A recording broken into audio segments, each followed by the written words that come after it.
Welcome to Vets to PM's Military Transition Academy podcast, the show where we discuss how to succeed in transitioning from the military service to the civilian workforce. This show and the academy it represents helps veterans transition into meaningful, lucrative post-service careers. Your primary host is Eric Doc Wright, PhD, certified manager, military veteran, serial founder, best-selling business author, philosopher, linguist, and coach.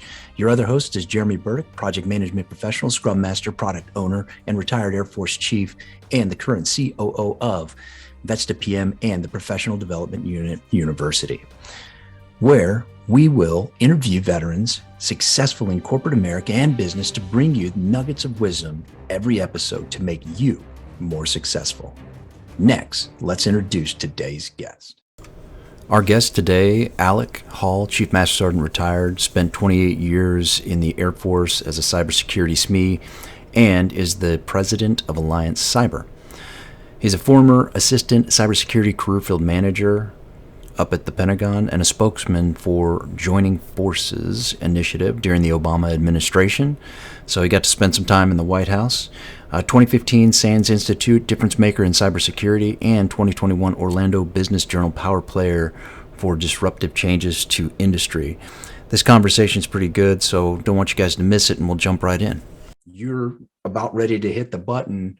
What's some of the things that were going through your mind, like, hey, I've got to get this done before, D-Day? Yeah, when we first talked about setting this up, man, there was some serious things rattling around my head because we lived the transition, and I'm continuing to see my brothers and sisters kind of go through the same throes. But now, with the hindsight of, I did that a few years back. I'm like, it wasn't as bad, but I can appreciate the perspective of the folks crossing over now. Like, I don't know what's on the other side. I don't know what awaits me. I don't know where my income's coming from. I don't know where I'm going to drop in at, for like, now we're not talking about like PCS and just sit around in a space for 2 or 3 or 5 years, right? We're talking about like, this is my forever home. And that's a strange concept for a lot of us, right?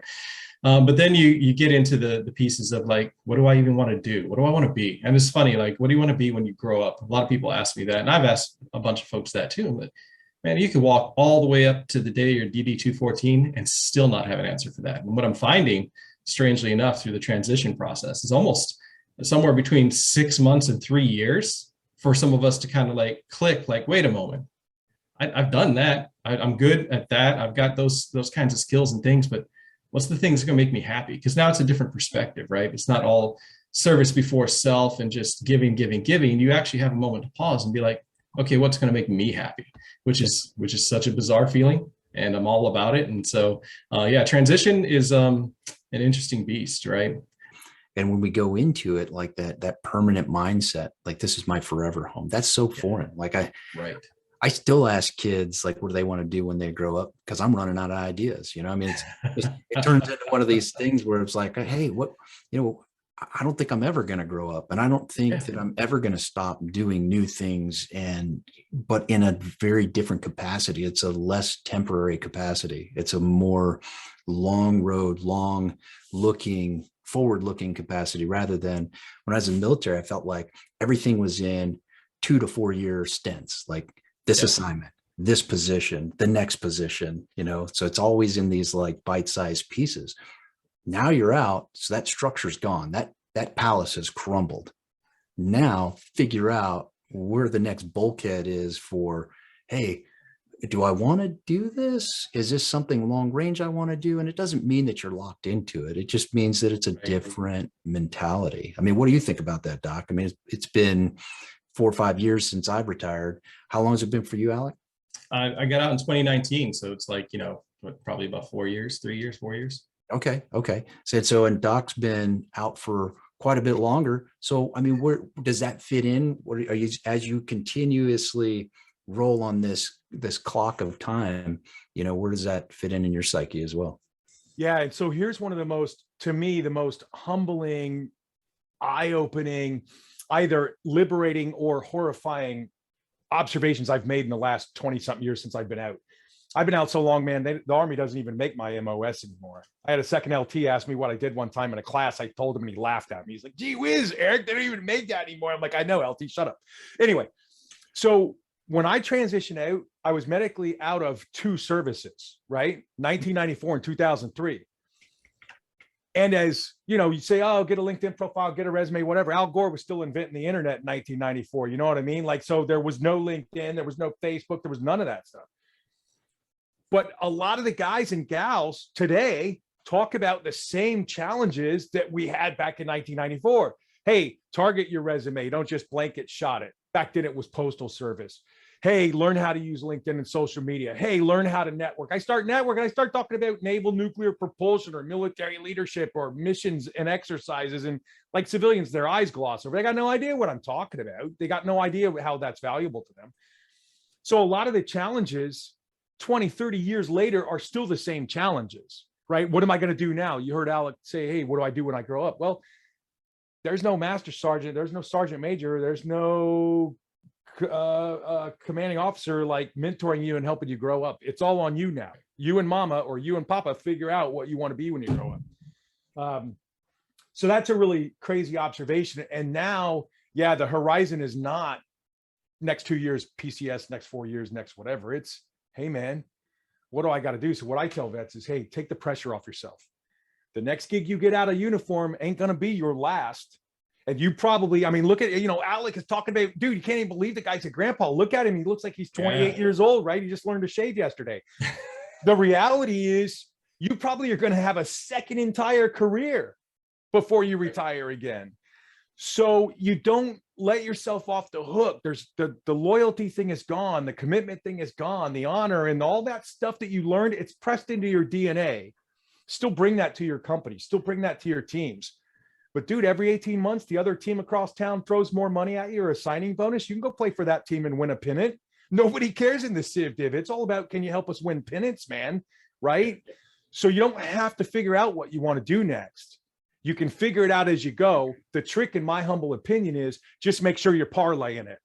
Hey, every 18 months I left a gig, but I left to go get more responsibility, or I left to go, you know, Alec's a perfect example. We'll talk about his background, but I left to do IT. Well, now I'm running a company doing IT. Like he's parlaying his knowledge, skills, abilities, experience from his last gig into his future gig. Civilians don't care as long as you can show that growth, right? I mean, what do you think, Alec? Man, you hit on so many great points, right? And the last one was probably the most important one. Everything you just said about the first gig you get is not the last gig you get post-service. And that's important because in this commercial industrial base that we all just jump into, the key to success here is staying hungry, right? Don't settle. Know your worth. Know what you like doing. And you tagged on a couple times, man. There's no enlistment contracts, right? When I signed on the dotted line for 6 years, I was set. I was locked in. In fact, I was guaranteed. So there's like this big blanket of security wrapped around you when you have an enlistment contract, right? It's like, I got a job. I got a place to live. I got some clothes. I got some food, man. I'm worry-free. Now I just have to focus on the job, right? So while the security's gone, right, the freedom slaps us in the face. And man, I was so not ready. And I talked to a bunch of you know, friends, compatriots, totally not ready for the fact, like, you can be anything you want to be, right? And it's both scary and exciting because nobody's ever asked you that question, right? You were assigned your MOS, your AFSC. You're like, hey, this is what you're gonna be, whether you liked it or not. You know, sometimes you got lucky and got the perfect dream job, or sometimes you just grew up to like that job. But at the same time, you said it, man. On this side, nobody's going to mentor you. Nobody's going to tell you what you have to do. In fact, nobody's going to walk up to you and say, hey, here's the 5 steps to success.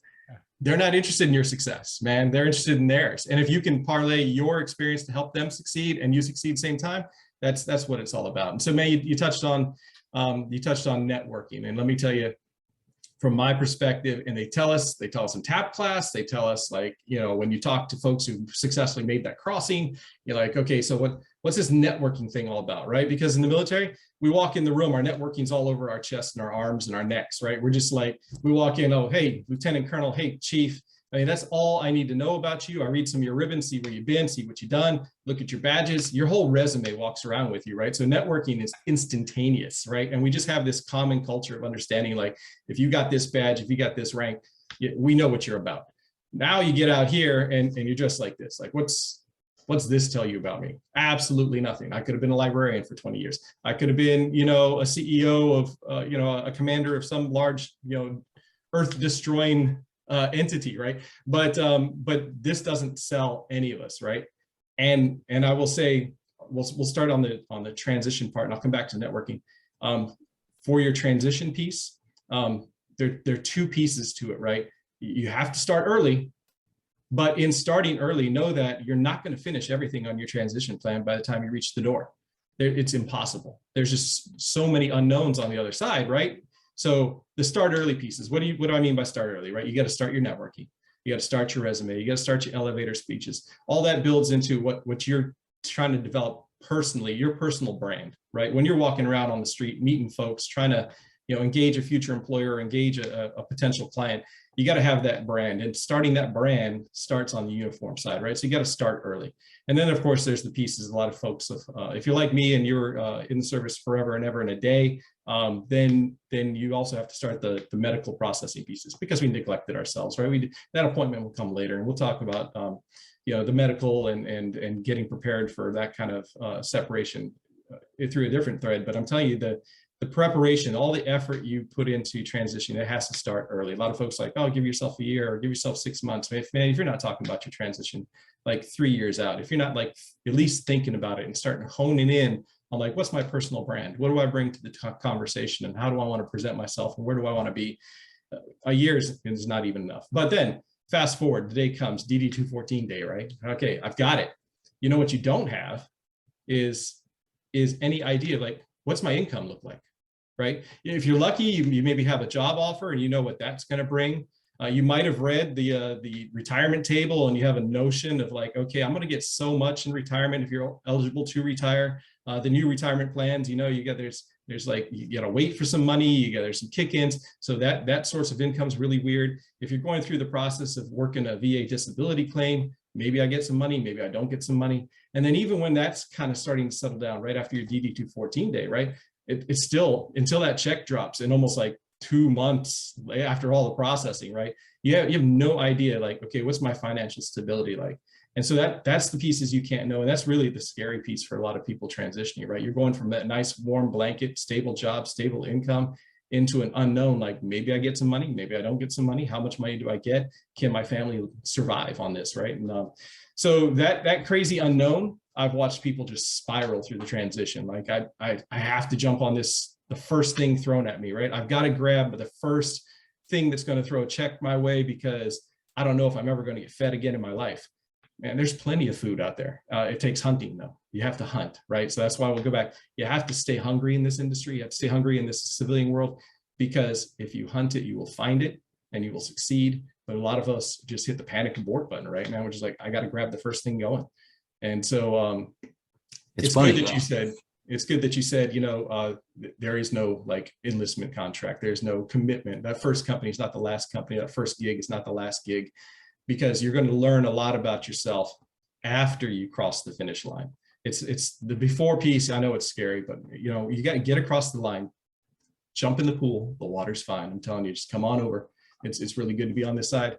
So just know that you're not going to have it all solved. Start early, work as you can, but you're not going to have it all solved by the time that DD-214 day hits. Yeah, no kidding. I like the way you brought up the security blanket too. I mean, I think the biggest decision most people that are currently in the military, it's like, do I re-enlist? Do I re-up? You know, that was like, I remember in my house, that was like that whole year that I'm thinking about it. It was like, it was tons of stress between me and my wife, Amanda. We're like talking like, hey, do I re-up? Do I stay in? And then it's such a calming piece. Like you said, it's that blanket of security is like, I've made the decision, I've signed the paper, I'm in for another 4 or another 6 years or whatever else. And I don't have to think about it again. And it's a mental like weight drop, right? So it's comforting, but with, you know, security, there's a certain amount of incarceration. Like you basically are now kind of stuck. Whereas with freedom, there's fear. So because you don't have risk, less reward. That's right. That's right. You're right. It's in business. It's in every dealing is the less risk, less reward. Absolutely. So I thought that was a really cool statement. So just before that got lost in the mire, I wanted to bring that back up, because freedom equals fear, but fear and freedom create a better reward on your life if you're willing to be and stay hungry, like you guys said. Yeah. So really cool, man. And starting your brand. I mean, talk about that just for another minute. I know Doc that's a big topic for him, Right. is creating that brand, that awareness. And it's not always just having 10,000 LinkedIn contacts, right? It's Right. about creating that identity. So just expand that just a touch. Yeah, let me tell you. So I always start out by looking for folks who I want to be like. I want to be like him when I grow up, or her, and you know what works for them. What are their success? And I'll tell you, this guy right across the screen from me, Doc Wright, man, he's got the brand. He is a personification of an entire industry when it comes to veterans doing program management and project management. Now he's branching into other capabilities that all of us are inherently carrying within us. But he just brings it out in us, right? So he's got a phenomenal brand, but we're not all Doc Wright, you know. So I want to be. When I grow up, I want to be Doc Wright. But you know, your personal brand, it starts with us as an individual. Let me kind of frame that, right? I talked about, you walk in a room, you're wearing your uniform, right? You are not the individual, right? Your identity is issued to you, and you wear it. And you portray it and you become it, right? You're the personification of all those ranks and medals and name tags and everything else, badges. That is who you are. Now, when you take that uniform off, who are you then? And that's a tremendous question, because a lot of us spend a considerable amount of times only identifying with what we are in the military, right? So you've got to kind of rethink completely who you want to be. And I've seen successes both ways, right? I've seen veterans who come out and identify as I'm a veteran, right? I'm Academy class of '85. I'm a former Colonel such and such. I'm Army Sergeant this thing, and I did some badass stuff. And they lead with that, and they become that, and that's how they communicate. That works in many arenas. It is not universal, right? I will tell you by my own experience, right? I can tell folks that, oh, I served in the military. I don't even tell them how many years. I just say I served in the military. And mentally, the equivalency of that is, okay, so you had a job as a housekeeper, or you did some low-level programming for a dozen years, right? It doesn't carry any more or any different weight than, hey, you've got a set of experience. Cool, check. It doesn't wow them, right? I was in the military. They're like, check, you did a thing. Like you could have done anything, right? And so then you have to decide, okay, if I don't have that identity, what do I do have? You know, so your identity then becomes, what do you want to do? How do you want people to perceive you? What interests do you have? Like, where do you want to kind of find your niche? For me, it took a little while, but I found my niche was really a passion about small businesses and entrepreneurship. And it seemed kind of bizarre. I'm coming out of the military. I've never run a business, but I'm working in small businesses, and I'm watching small businesses, and I see both the struggles and successes. And it comes down in those enterprises, usually the efforts of just one, two, maybe a half dozen people change an entire culture, change an entire industry, right? And so me walking out the door, I love to have that personal effect. So I got involved in small businesses. Who can I touch? Who can I grow? Who can I help grow? Can I grow myself? And for me, that was my passion point, right? And so that small business concept became my persona, my personality, right? I started working in chambers of commerce, getting involved in like veteran business groups, getting involved. In fact, just recently, Doc, I haven't even told you this, I just joined the National Small Business Association Leadership Council, right? So now I'm advocating like at the steps of Congress for small businesses, because I got that kind of passion wrapped around it. And I'm telling you, this thing that you want to be, what do you want to be when you grow up? That becomes your persona, right? So it's going to change over time. You're going to realize different things about yourself. You're going to take different risks. But you have to wear that cloth. You can't wear that military cloth, right? That's great. Acknowledge it. It's a thing. Check the block. I did a thing, right? But don't give it any more undue credit, because your civilian counterparts, it just doesn't always translate, right? They don't get it right away. So you just have to acknowledge, I did a thing, and I'm capable of so many other things, and here's what I bring to the table, right? So, and that's a development process. You have to try it on. You have to walk in different rooms and try different presentations and see how it's received. But so let's talk about that, you know, getting into different places. In fact, I met, a little quick sidebar story. I met Doc Wright before I transitioned.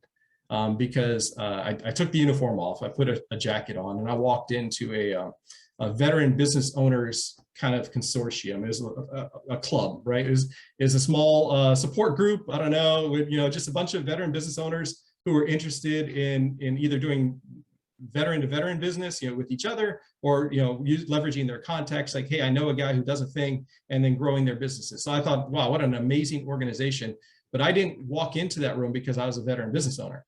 I walked into that room because it's full of potential employers. And that's where I met Doc Wright. I walked in, I introduced myself. I'm like, hey, Sergeant such and such, which parlayed to that crowd, right?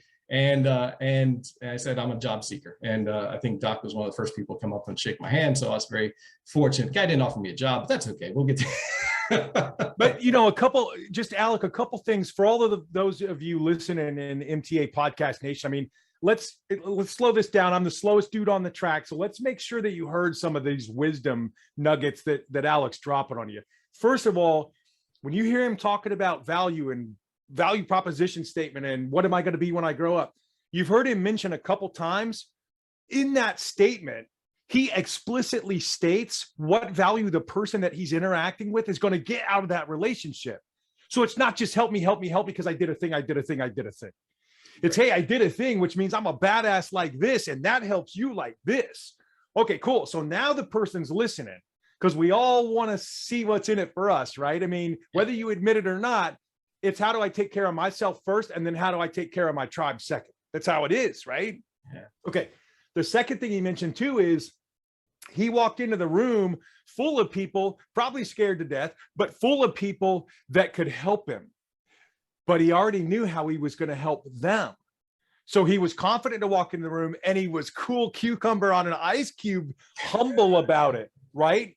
Like, yes, here's who I am, and here's what I can do, and here's how I'm going to help you. By the way, I'm Sergeant so-and-so. He led with the how he was going to help him first. Thanks for the compliment. But I mean, I've watched Alec go from like wearing the blouse to now he's advocating for small businesses in Florida on the steps of Congress. I mean, dude, I stand on your shoulders too, brother. You're a pretty tall giant as well, right?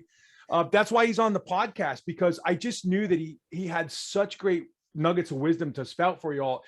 And that's one of them, is that, you heard him say, hey, I couldn't spell business owner when I started. No clue. But he got out there. And here's the other thing too, his humbleness, his ability. I did a thing, like he's kept saying that I can bring value. Guess what?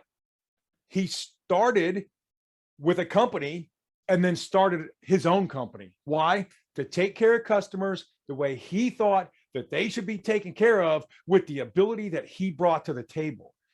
I mean, if that's not still selfless service, commitment, honor, courage, it's all that stuff that's pressed in our DNA is still there. The civilians will sense it. They'll know you're different. Like Peter Parker, man. They'll know that you're radioactive. They just don't know why.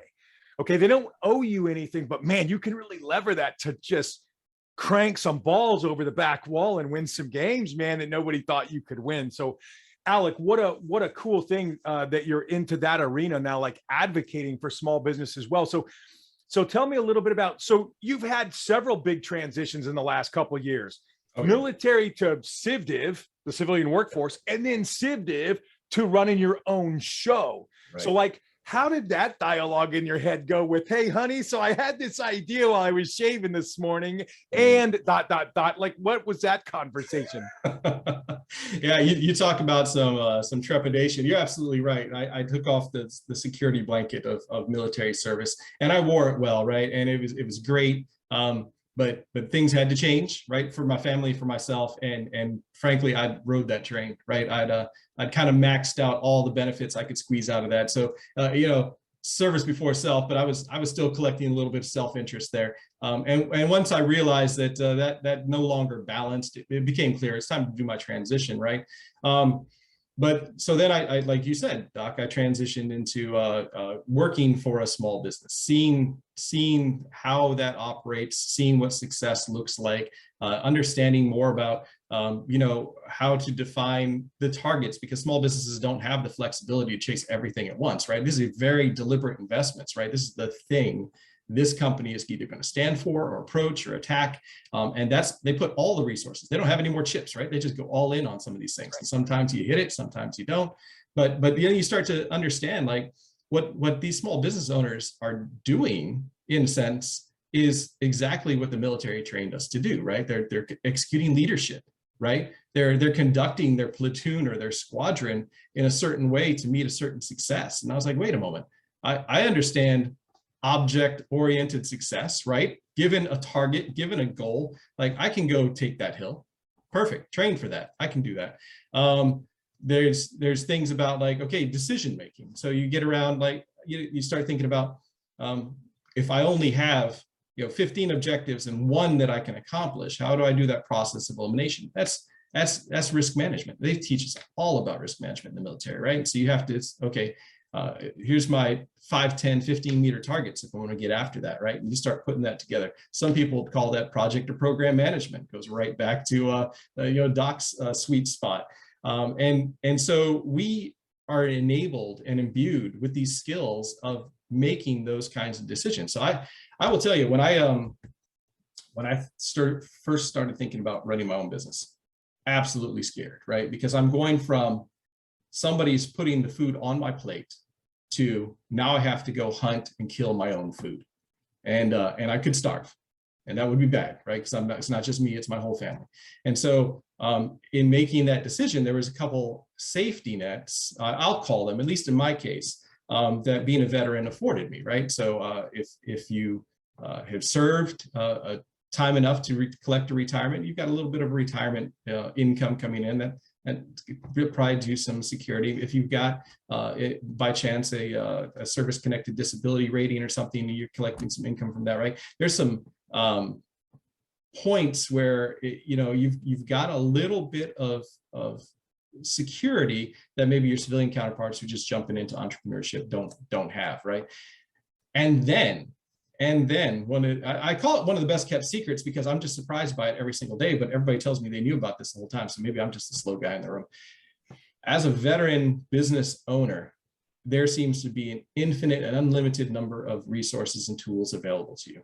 Folks are bending over backwards to help you succeed, either as a small business, either as a veteran, service disabled veteran, minority owned. There are more resources than you could take advantage of, either getting your business started, getting your business funded, getting your business supported, surrounding yourself with people who just want to see you succeed. And that's an incredible feeling too. But they don't tell you that up front, right? They just tell you like, oh, you're going to have this big business and now it's all you and all the success is on your shoulders. And that kind of sways people in different ways. I'll tell you a little sidebar story, right? So I was going through my transition assistance program class, right? TAP class. We all go through TAP class. And in TAP class, I remember there was one pivotal point in the class where they said, okay, everybody who wants a job, go stand in this line. Everybody who's wanting to start a business, go stand in that line.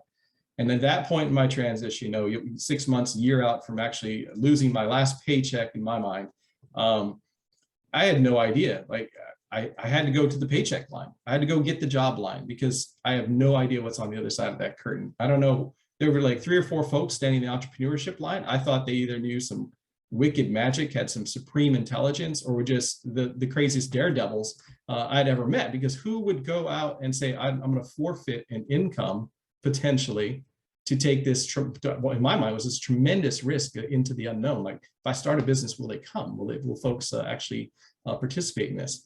So I stood in the job line, and the job line was fine. And 90% of us stood in the job line, and we all got out, and we all got our jobs in certain industries. And then fast forward 3, 6, 12, 24 months later, folks are realizing like, well, I didn't need to stand in the job line, right? I could have done my passion point. I could have opened up my my whatever dream shop I wanted to do. I want to restore cars. I wanted you could have chased that. You could have been an entrepreneur from the day you exited the military, but it took a little bit of that civilian experience to get you there and get you squared away with, okay, the risk is worth the reward, right? And so I did very fortunately find, I talk about those infinite resources for small businesses, right? Because at TAP class in uniform, I stood in the get a job line, and I missed the chance to stand in the go grow a business line. And I discovered there's a boots to business reboot course offered that actually is that other line, right? So if you're long graduate out of TAP, you no longer wear the uniform, you still have a chance to attend that curriculum. And it was amazing, right? It just kind of kicked off some ideas. There's tons of resources. So if you're at that point to transition, you don't know which line to get in. Do I get a job line or get in the start a business line? Consider if you've got the means and the support and the willingness to take a risk for that reward, the build a business line is not a very bad line to be in. In fact, it's actually pretty exciting. And you've got access to experts who can help you. You're listening to one of them talk to you right now, right? Like, It's and tremendous. we all give back, right? Like we're still in where we took the uniform off, not the oath. I got a brother or sister who wants to start a business. They call me and say, "Hey, Doc, you didn't lie. Project management is great. HR was great. But hey, I got this bug. I got this business. I want out of the business, the work line. I want in the business line."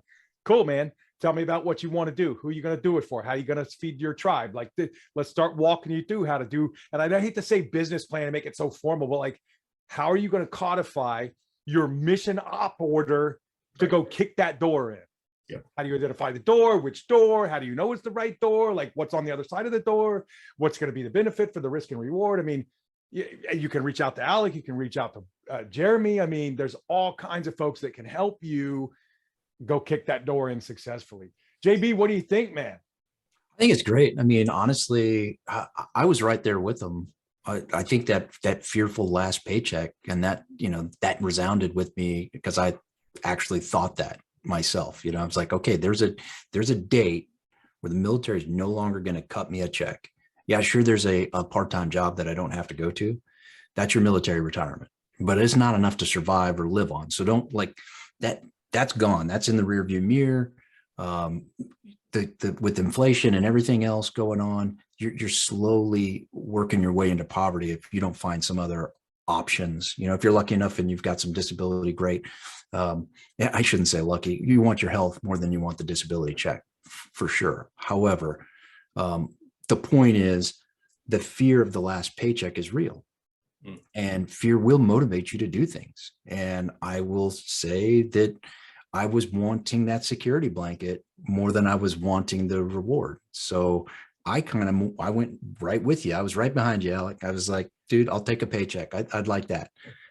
Even though hindsight, looking back, a better decision at that moment might have been, let's just go stand in the entrepreneur line. And the reason is, you know how to get a job. Like you innately can serve. So go learn a new skill and stand in that entrepreneur line.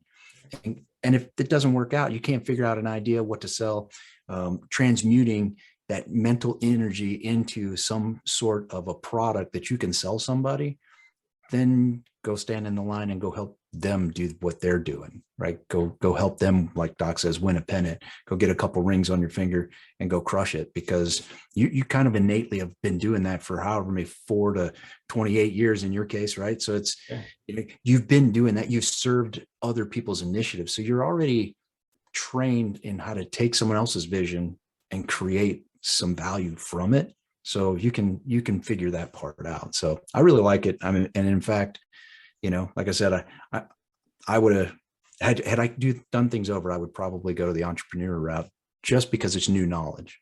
And if you want something in between, like you're not ready to get in the deep end because your floaties like don't have air in them or whatever, right? You want to kind of transition. Go work for a startup like Alec. Go work at a startup with a guy like Jeremy. Go work somewhere where it's small team, mission focused. We haven't grown into a big culture that we're trying to maintain because we've been around since 1889. Like we're still after it. We're still hunting and killing if you want to eat at the end of the day. And you can help somebody else achieve their vision. And like Jeremy said, the water boy on a game winning team still gets a ring hoisting a Lombardi trophy. You know what I mean? They may not get the salary of a Tom Brady, but they still get a ring. And you can parlay that ring into the next team. Like, hey, man, I'm the best water carrier you ever seen, man. Let me show you how I'm going to get this done for your team. And then you get that industry experience, and then you can go crush it on your own when you decide, hey, now I'm going to go stand in the entrepreneurship line, right? So, hey, Alex, so tell us a little bit about, dude, I don't think we've asked you yet. And what are you doing? What is the passion vehicle that you're hunting and killing with? And how did you become that industry expert, dude? to start the industry, to start your business in an industry and identify trends and identify money-making opportunities and identify customers, and like, tell us about that journey. Yeah, no, it's fantastic, right? And so, all right, so a little background on me. As Jeremy mentioned, 28 years U.S. Air Force, right? Worked my way up from E1 to E9, and was just hunting and killing. And one of the things, Jeremy, you said, like, you said when we're working with our commercial counterparts, we're working in business, we're doing things, we're bringing value to everything we touch. And so let me bring that back into the military career, right? When's the last time you were airdropped into any unit that you didn't innately want to make an impact, right? You wanted to make a difference. You wanted to do that cultural change or find that success or whatever it is. And some of it was, you know, based on like, hey, I want to get ahead in my career. Some of it was based on just the fact like, no, man, everything I touch is going to turn to gold because they breed us to do that, right? And now we get out into the civilian side, right? And it's that value. Everything we touch turns to gold. And so employers, many of them recognize that, and they embed us in their teams. But that's the same thing that makes us successful business owners too, right? Because we touch it and it turns to gold. Because we are not comfortable unless we're succeeding, right? We will take that hill no matter what. So where my career ended up going is I grew up in the Air Force. They're called AFSCs, Special Code MOS. I had precisely one job in the Air Force, right? Most people in Air Force careers, you know, you can change different career fields. You can go on to special duties. You can have a variety of things. I did one thing and one thing only, which is kind of unique. I'm sure there's others like that, but I was like, so my one thing was I did computers and communications, right? I was a comm guy my entire career. So I started out mainframe computers, you know, eventually got into deployable comms, dropping stuff off the back of planes, back of trucks, falling out of Humvees and stuff like that. Went into, you know, local base comms, you know, as the internet is fleshing out and you got your little base networks, and then eventually regional networks, and then, you know, big global networks. And so I just kind of grew. As the internet grew, I grew and started gaining that expertise, and then started getting specialized, because comm, cyber, that's a very broad area. You can be the killer on a keyboard. You can be the guy fixing the printer jam, right? There's so much in between. My specialty was in security, you know, understanding exactly what the rule says and how it applies to this network set or this instance, so that bad guys don't do bad things to us, right? And I have the ability to do bad things back to them in return. And so my focus became cybersecurity, and I worked all that, you know, as you move up in your career, you move up as the internet grows itself. I had the fortune of being in a career field that just kept changing and reinventing itself every 2 or 3 years. I found myself eventually one day at the Pentagon on a tour there as the assistant career field manager for the Air Force's cybersecurity career fields, right? So at the time they had 4 main fields dedicated to cyber and cyber support, and 3 of those 4 fields I did their training, their management, you know, wrote schoolhouse curriculum, did all the training standards. If there's any Air Force listeners out there, they call it the Air Force Education Training Plan, AFETP. In fact, yeah, that has my dirty paw prints all over it, right? And so I got to decide what folks learned in cyber school and what they had to do as they grew.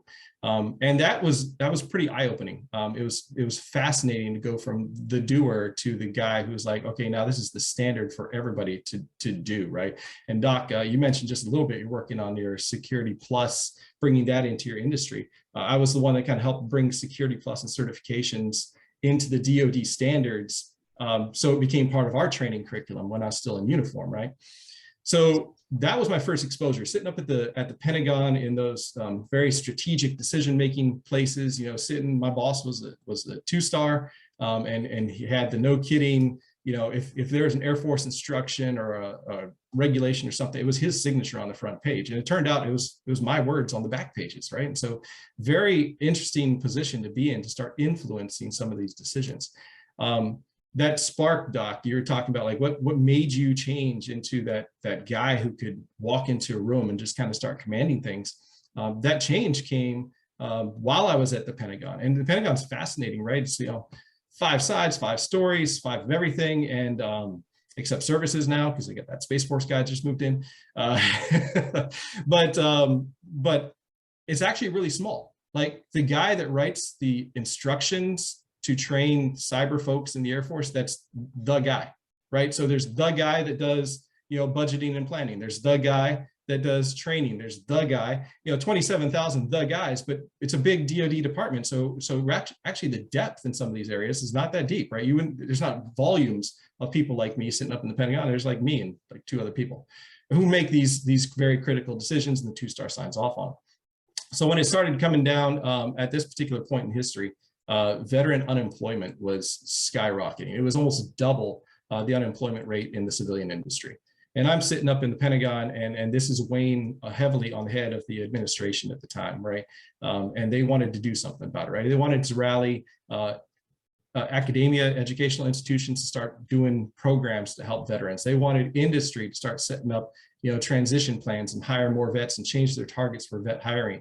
And then so they turned to the DoD and said, hey, who takes care of your career fields, who've got all these banks of veterans that's going to start feeding this machine? And they identified a handful of career fields, and they said, talk to us about the truck drivers and and they brought up cybersecurity, like talk to us about your cybersecurity guys, because I want to go tell industry about all these great cybersecurity guys. So instead of me sitting there writing staff papers about how great IT and cybersecurity guys coming out of the military are, they just plucked me straight out of the walls of the Pentagon, put me on the metro, sent me over to the White House. And I got to, it was kind of known, kind of unknown.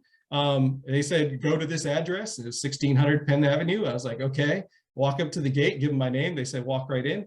I ended up epic, dude. Holy cow, Alec, epic. I'm sorry, dude. I just had to, wow. Yeah, no, I ended up actually in the room with then First Lady Michelle Obama and the president of CEO of and chairman of Cisco Systems and the Secretary of Labor. So you think, you got the First Lady, you got the, arguably top 50 industry leader, Department of Labor, and then at the time, Senior Master Sergeant Hall in a room. And they said, hey, we got a bunch of reporters out there. Let's go kick off this program. It's called Joining Forces. We're gonna just make this big announcement that the Department of Labor's got some goals that they're gonna give out to industry. Industry leaders gonna walk up there and say all the great things he's gonna do. You wearing the uniform, you're gonna walk up there, you're gonna represent everybody who wants a job. And then the First Lady will come in and close it out. And that's what we did, dude. I will tell you. There I was, standing in the middle of the Oval Office, ... The fact that my bosses at the time took the risk on me, and they knew about as much as the engagement as I did. They're like, I don't know, there's a thing, get on the metro, go do what you're told. But they challenged me to like step up and represent. And that was the most pivotal point in my career. It changed my mind about what I could do and who I could be, because now I wasn't just the guy, signing out the memos, right? I was the guy who represented the military workforce. And so that became my persona. I talked about like when you transition, have that personality, have that person you want to be and represent yourself. Don't say I'm Sergeant such and such when you walk into the civilian sector. Say I represent, 19,000 cybersecurity professionals in the US Air Force. I'm just one of many of the talented people you could find on the street. But here's the value in hiring me, because look at this schedule of things I've done. Now it's no longer that check block of like, I was in the military, right? Check, you did a thing. Now I've got a blanket of things I've done. I've got this tremendous resume of high impact things that I've mastered. That starts resonating, okay? So that becomes part of your persona. And that instantly builds up your confidence level to be able to walk into rooms like the Florida Association of Veteran-Owned Businesses, having a beer with a bunch of business owners and say, hey guys, I represent one of 19,000 really kick-ass Air Force IT dudes. If you're ever in the market for something like me, I just happen to be coming out in a few months, give me a chat. And dude, we were fighting over his business cards, folks. I can tell you, I was one of the cats in the room like, hey, Alec, when you're done with these 9 dudes in front of me, bro, I'm going to be in the corner. I got a coin for you, dude. I got a business card. Like, we should have a chat, dude. Like, 100% true. And I did. I walked in, I had my business cards. They had the QR code linked to my resume. I had my LinkedIn all set, right? It's part of that persona, right? It's that presentation. It's a whole package. They tell you, get your elevator speech, get your resume, and you start binning those like, okay, those are my to-do tasks, right? Those are my tactical 5-meter targets. No, that's all part of a big package. That's you.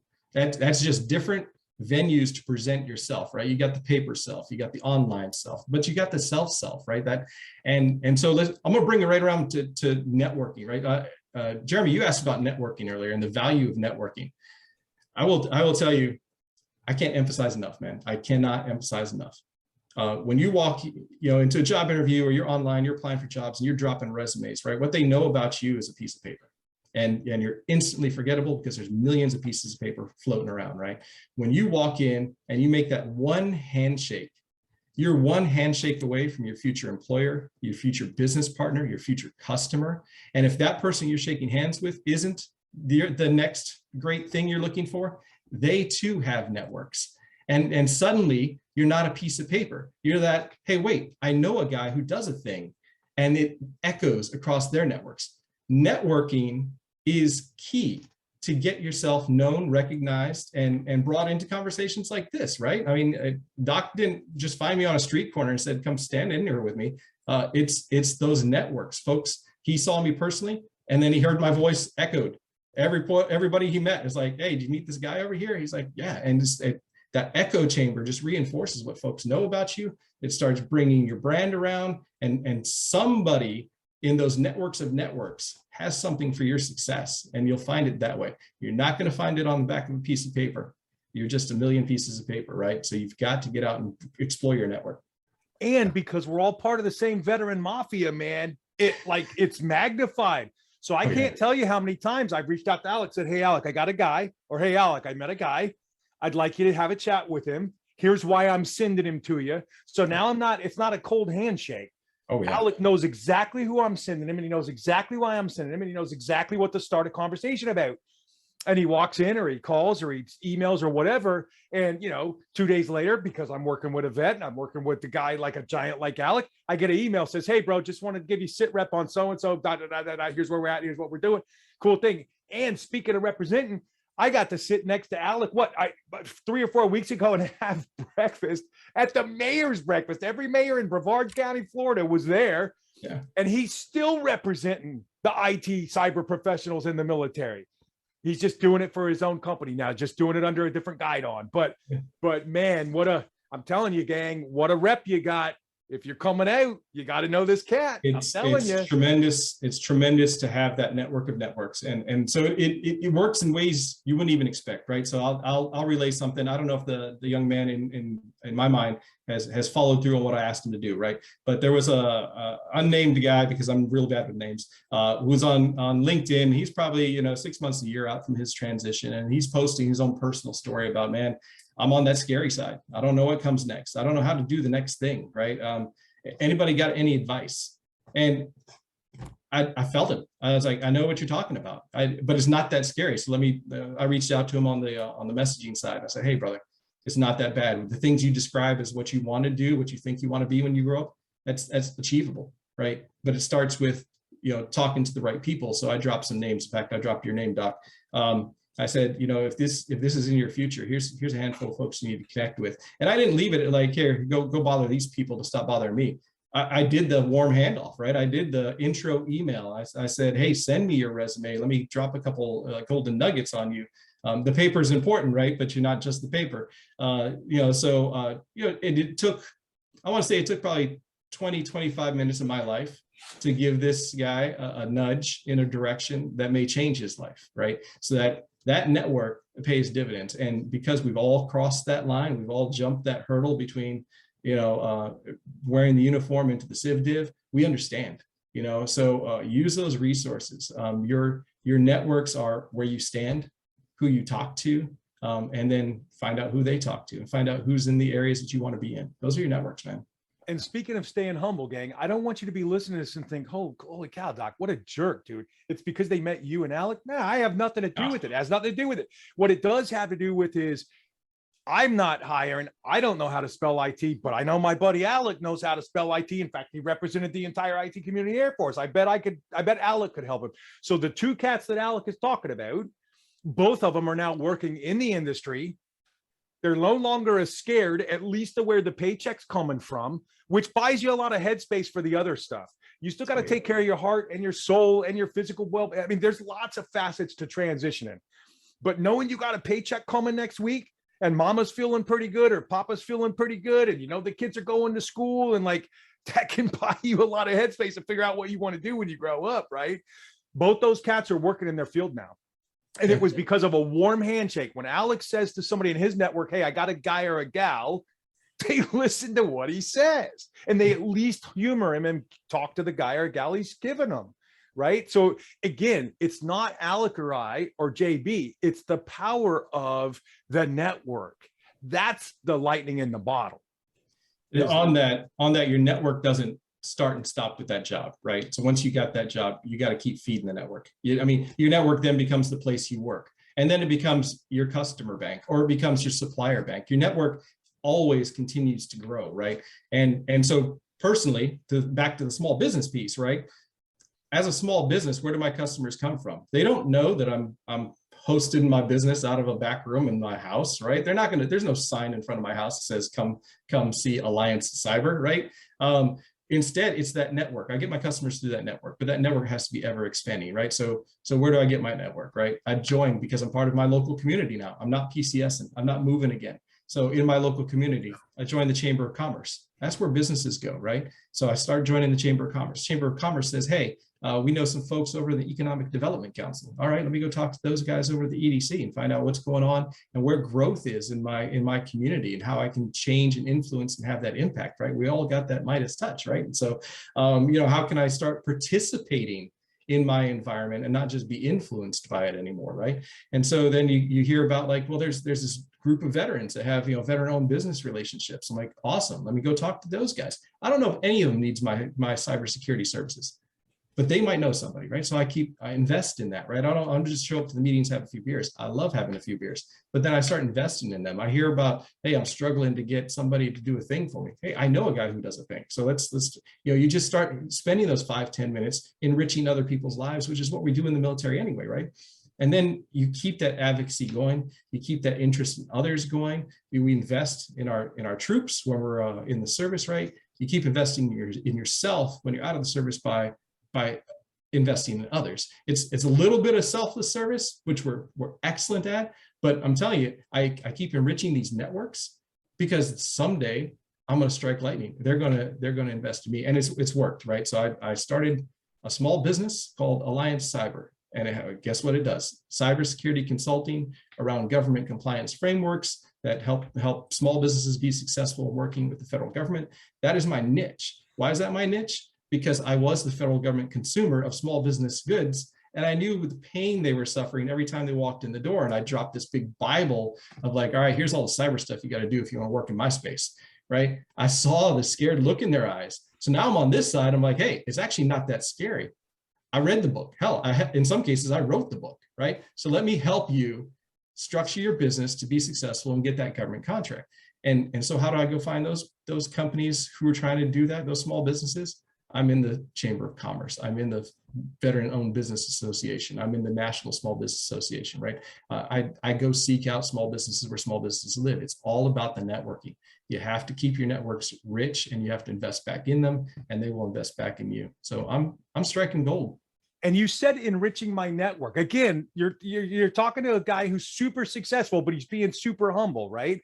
He's enriching his networks.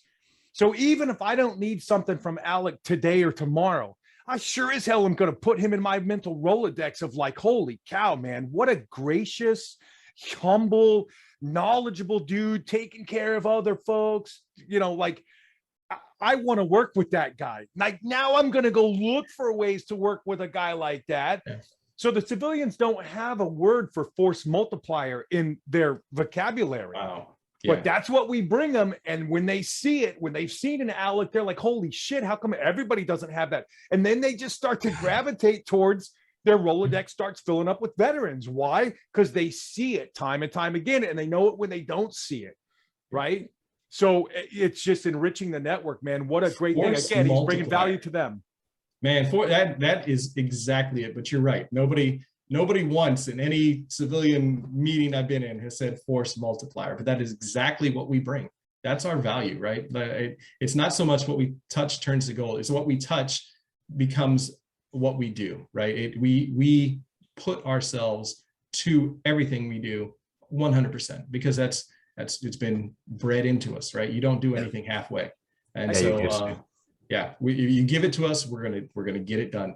And the civilian world appreciates that. Now, I will just kind of put a little asterisk next to that, right? There's a danger to going all in on something, and that danger is your expression of commitment is not always returned, because again, it's in the civilian world, it's individual relationships. You're looking out for your success, they're looking out for their success. So if you go all in on something, they're just going to keep cashing your chips, right? They have no reciprocal commitment to pay it back to you. And you have to understand that, right? So make sure in all those endeavors that you're applying yourself, you're also taking care of yourself, right? Don't just go straight into the thick of it and like, I'm going to put all my effort into watching somebody else succeed because I'm just, invested in them.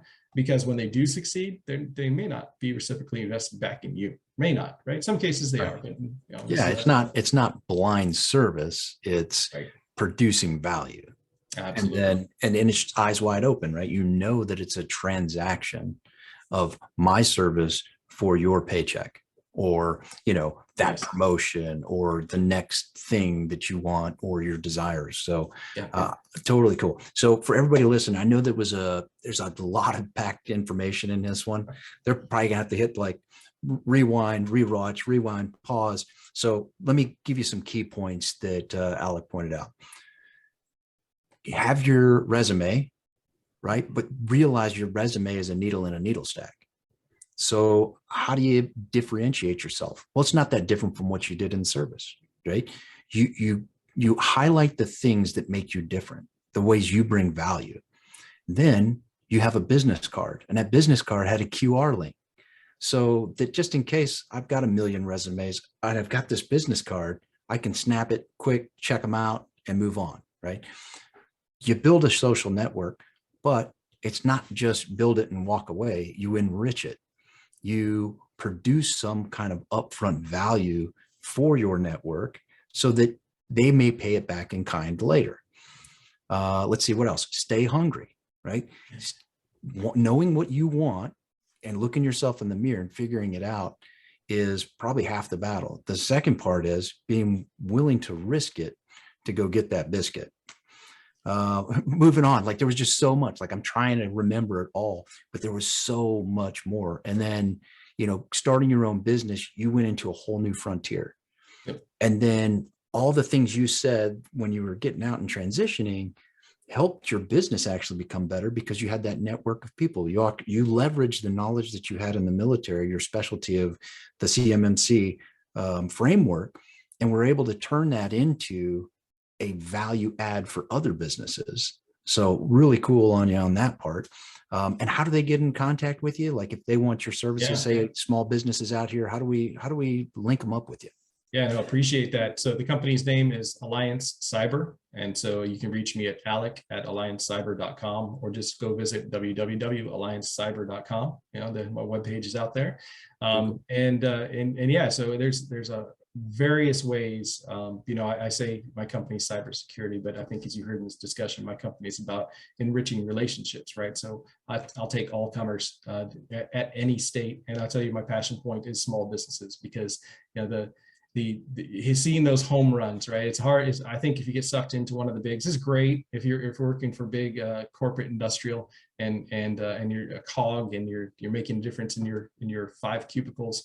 Now that's good, right? Maybe the stock prices go up, but in a small business, right? One customer signed, one contract fulfilled, one order delivered. Those are tremendous, influencers. And you get hyped on that, right? You feel good about watching that success and that growth. And so, that's really where I'm at, is just trying to help people succeed. The drug of success. As we wrap it up, Doc, any final questions for Alec? No, I would just say, the drug of success, man. I mean, when we succeed at things, when we make a difference, you still feel like you're serving. You're outside of your own head. It's about something still bigger than you. And it does all kinds of great things. It does things for your persona. It does things for your psyche. It releases all kinds of great feel-good drugs in your mind, neurophysiologically. I mean, it's just, but you just get to keep being you. I mean, think about it. Alex cracked the code. Dude's getting paid to be him. You know what I mean? There's a book in there somewhere, dude. Like, and it's not beyond your reach, guys and gals. If you can think it and you can plan it and resource it, you can do it. That's what you were taught how to do, right? Do it in your sleep. So yeah, that's how I would close, is just and reach out to the 3 cats that you're listening to. I mean, if we can't help you, I bet we know somebody who can. We got a rich network, right? Alec spends time enriching his network. I bet he knows somebody who can help you. So anyway, that's how I would close. Cool. Any final parting shots, Alex, to the parting or transitioning service members? I will tell you, no matter where you're at in your transition, if you're 2 years, 3 years, 3 months out from getting that DD-214, or if you're 2, 3, 4, 5, 10 years away from the last time you saw the DD-214, right? The key element to success on this side of the world is stay hungry, right? If you're in a position where you are just comfortable, you're not doing yourself any justice, right? Stay hungry, stay looking, find out how you can make a difference. You're trained to do it, continue to do it, and you'll be amazed at the successes you find if you just hunt. Thank you for tuning in and spending a bit of time with us at the Military Transition Academy, powered by Vets to PM. If we piqued your interest, but you want more details, please head over to the website vets2pm.com and see if we can help prepare you for a better tomorrow or a future meaningful and lucrative career.